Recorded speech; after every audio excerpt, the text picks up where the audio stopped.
पहले इसकी आसान सी जो डेरिवेशन है, ये बज़ाहिर तो बहुत मुश्किल है, लग रही होगी लेकिन बहुत आसान है। तो ये हम करते हैं। देखें, आपको इसमें जो है आपने वर्क फाइंड करना है कि अगर कोई भी बॉडी यहाँ से लेके एन पर ले जाए तो वो वर्क जो है वो कितना है। तो सबसे पहले हम वर्क का जो है फार्मूला लिखते हैं। W इज इक्वल टू क्या होता है, एफ डॉट डी। ठीक है, तो ये हमारे पास वर्क का फार्मूला है, एफ डॉट डी। अब देखें, यहाँ से लेके हमने यहाँ तक लेकर जाना है और फिर यहाँ से हम एन पॉइंट पर। अब अगर ये पहला पॉइंट है तो इसको हम जमीन के रेडियस से उठा रहे हैं तो ये क्या हो जाएगा, R1। और अगर ये जमीन के रेडियस के लिहाज से यहाँ से लेके ये डिस्टेंस है तो ये क्या हो जाएगा, R2। और यहाँ से लेके इस पॉइंट तक हम क्या कह सकते हैं, R3। फिर यहाँ से यहाँ तक R4।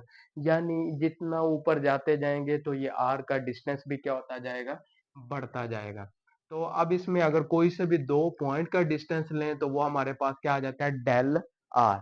तो हम इधर वर्क का फार्मूला जनरल लिखते हैं, एफ हमारे पास वैसे का वैसे आ गया। ठीक है, और ये हमारे पास जो है इसको हम ऐसे डिनोट कर देते हैं। और साथ में ये डी की जगह अब हमारे पास क्या आ गया जी, डेल आर। तो इसको हम लिख देते हैं जी, डेल आर। अब इसके बाद जो है हमारे पास अगर एफ का आंसर आ जाए और डेल आर का आंसर आ जाए तो हमारे पास सारी कैलकुलेशन इजी है, बहुत ही आसान है। तो अब हमारे पास एफ का आंसर कहाँ से आएगा, बड़ा आसान है जी। आपने लॉ ऑफ ग्रेविटेशन पढ़ा हुआ है। तो लॉ ऑफ ग्रेविटेशन क्या होता है, F is equal to G capital M small m over हमारे पास क्या होता है जी, आर का स्क्वायर। ठीक है, अब यहाँ पर आर स्क्वायर की वैल्यू पुट करनी है और उसके बाद ये एफ उठा के इस इक्वेशन के अंदर हमने पुट कर देना है। तो इस इक्वेशन को नाम दे दें हम ए का। तो देखें जी, आर जो है पहले तो हम एवरेज वैल्यू निकालते हैं। अगर इन दोनों की एवरेज निकालनी हो तो क्या होता है, दोनों को हम जमा कर लेते हैं। तो R1 plus R2 divide by 2। जैसे देखें ना, अगर किसी के 50 नंबर एक सब्जेक्ट में है और एक में 100 है, अब दोनों को एवरेज निकालनी है तो 50 जमा 100 डिवाइड बाय 2, तो 75 मार्क्स दोनों के एवरेज बन जाएंगे। तो इस तरह से ये R इज इक्वल टू क्या हो जाएगा, R1 प्लस R2 ओवर 2।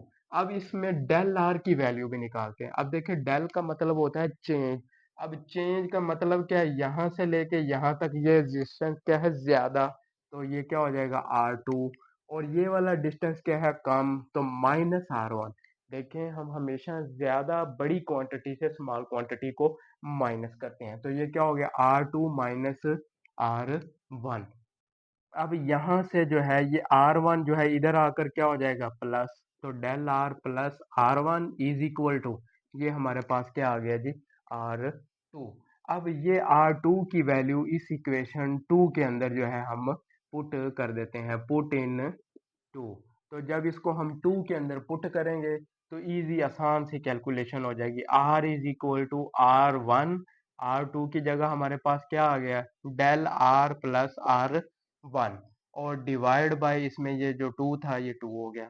तो अब इसमें को हम मजीद जब सॉल्व करते हैं तो ये R1 और ये R1, तो हमारे पास क्या आ गया, 2R1। और प्लस क्या आ जाएगा, डेल आर। ये 2 इन दोनों को अलहदा अलहदा दे दें, पहले इकट्ठा था तो अब क्या हो गया, अलहदा अलहदा। तो ये हमारे पास हो गया R is equal to R1 plus del R over 2। अब देखें, इधर हमारे पास इक्वेशन जो बी है उसके अंदर जो है ये R का स्क्वायर है और इधर क्या है, R। तो इसको हम स्क्वायर ले लेते हैं। तो जब इसका स्क्वायर लेंगे, R का स्क्वायर, और इसका फार्मूला वही a प्लस बी का square is equal to a square plus b square plus 2ab। तो a का स्क्वायर क्या आ गया, R1 का स्क्वायर, प्लस b का स्क्वायर क्या होगा, डेल R ओवर 2 इसका स्क्वायर, प्लस 2ab। तो R1 into del R over 2। तो ये 2 2 से कैंसल। देखें, ये है स्मॉल चेंज। अब जमीन एक बहुत बड़ा ऑब्जेक्ट है, तो उसके लिहाज से अगर कोई बॉडी यहाँ से यहाँ मूव हो जाए या यहाँ से यहाँ तक मूव हो जाए तो जमीन का रेडियस है 6400, 6400 किलोमीटर। तो उसके हिसाब से ये सिर्फ 64 मिलीमीटर जो चेंज आई है ये बहुत कम है। तो उसको हम ये क्या कर देंगे, निगलेक्ट। तो उस हिसाब से जो है ये हमारे पास आर स्क्वायर की वैल्यू क्या आ गई, R1 का square plus R1 into del R. अब डेल आर की वैल्यू ये वाली जो हमारे पास आई थी, इसको हमें नाम दे देते हैं ए डैश का। तो उसकी वैल्यू जो है वो, बिकॉज हम कह सकते हैं del R is equal to क्या है, R two minus R one. तो इसके अंदर दोबारा पुट कर दें तो आर का square is equal to R one का square plus R one into R two minus R one.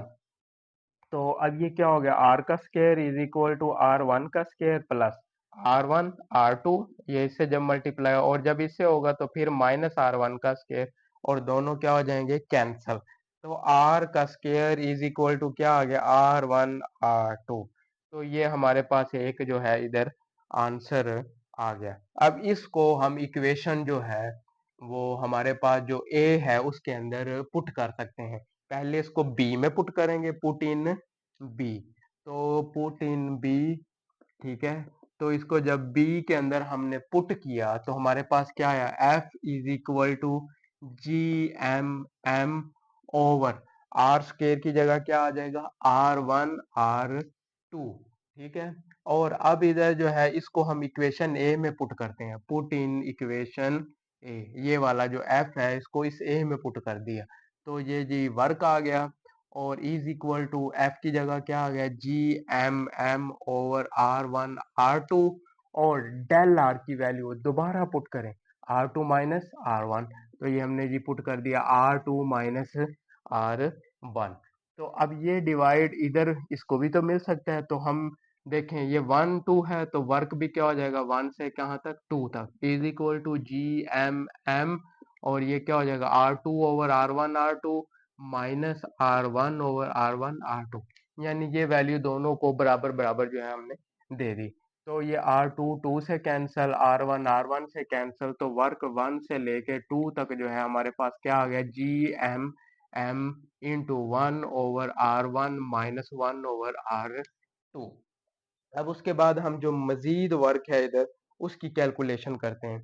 अब देखिए यहाँ पर जो वर्क है उसको हमने माइनस लगाना है यहाँ पर। अब उसकी वजह क्या है, बड़ी आसान सी वजह है, वर्क का फार्मूला होता है एफ डी कॉस थीटा। अब यहाँ पर जो बॉडी है वो ऐसे अपवर्ड जा रही है, ग्रेविटी उसको नीचे खींच रही है, यानी बॉडी जा रही है इधर और ग्रेविटी उसको खींच रही है इधर नीचे। तो अब दोनों में एंगल क्या बन गया, 180। और cos 180 जो होता है हमारे पास वो क्या होता है, -1 होता है। तो इस वजह से यहाँ पर क्या आ जाएगा, -1। अब यहाँ पे देखें यह 1 2 था 12, तो इधर भी क्या बनेगा, 1 2। अगर वर्क हम 2 से 3 फाइंड करना चाहें तो वो क्या आएगा, minus G capital M small m 1 over R two minus one over R three. यानी इधर 23 बना तो इधर भी क्या बनना चाहिए, 23। फिर डब्ल्यू फोर कर लें, थ्री से फोर तक, वो भी इसी तरह minus G capital M small m into one over R three minus one over R four. तो अब देखें यहाँ पे 34, तो इधर भी क्या होना चाहिए, 34। Up to so on W N minus one to n. अब देखें ये वाली वैल्यू जो है चार, इसमें से अगर हम एक निकाल दें तो क्या बन जाता है, तीन। तो यानी अगर n में ये n चार को हम n कह दें तो इसमें से अगर एक निकाल लें तो n माइनस वन, तो तीन बन जाएगा। तो हम कह सकते हैं minus G capital M small m into one over R N minus one over R N. तो ये सब वर्क को जो है हम जमा कर लेते हैं, W total is equal to W one to two plus W two से three plus up to so on W three से फोर और W N minus one to से जो है वर्क है हमारे पास वो क्या है जी, एन तक। तो ये जब सब को हम जमा करेंगे तो देखें minus G M M minus G M M minus G M M minus G M M minus G M M, ये कॉमन आ रहा है तो ये क्या हो गया जी, डब्ल्यू टोटल, ठीक है। और work is the form of energy, तो यहाँ पर ये क्या हो जाएगा, यू, ठीक है। और इसलिए ये जी एम एम सारा क्या आ जाएगा, minus G capital M small M, ये कॉमन आ गया। और ये हम इनको अब जमा करने लगे हैं तो ये क्या हो जाएगा, one over R one minus one over R two, आगे क्या है plus one over R two, और ये क्या है minus one over R three. ये वाला क्या है जी, one over R three plus का, और आगे क्या minus one over R four up to so on one over R N minus one into 1/Rn। देखें, ये -2, ये +2, ये -3, ये +3, ये +4, -4, ये इस तरह से सारी वैल्यूज अंदर कैंसल।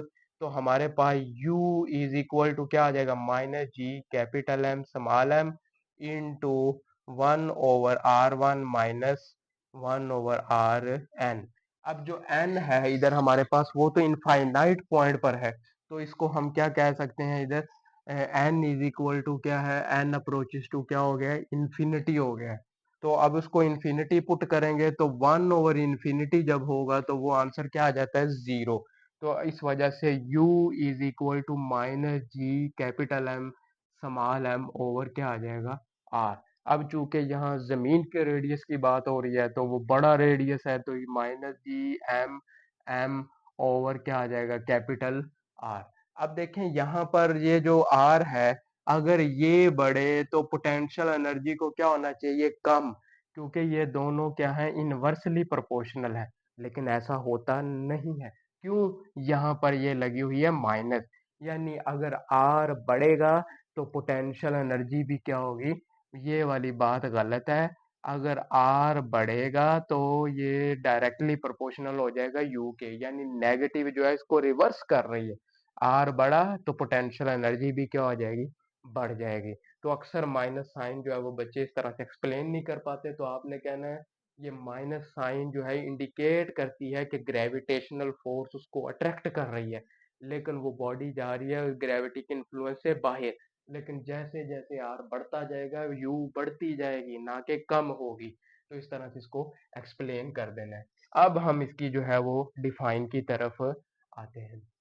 तो अब देखें, पोटेंशियल एनर्जी है, तो हमने कहना है द अमाउंट ऑफ एनर्जी, यानी हमें ऐसी अमाउंट ऑफ एनर्जी रिक्वायर्ड, ऐसी अमाउंट ऑफ एनर्जी चाहिए to bring an object from a certain point, to bring an object from certain point, किसी भी सर्टेन खास पॉइंट से हमने उसको उठाना है, टू द पॉइंट, ऐसे पॉइंट पर उसे ले जाना है वेयर फोर्स ऑफ ग्रेविटी, जहां पर जो ग्रेविटी की जो फोर्स है वो क्या हो जाए, become zero, force of gravity becomes zero.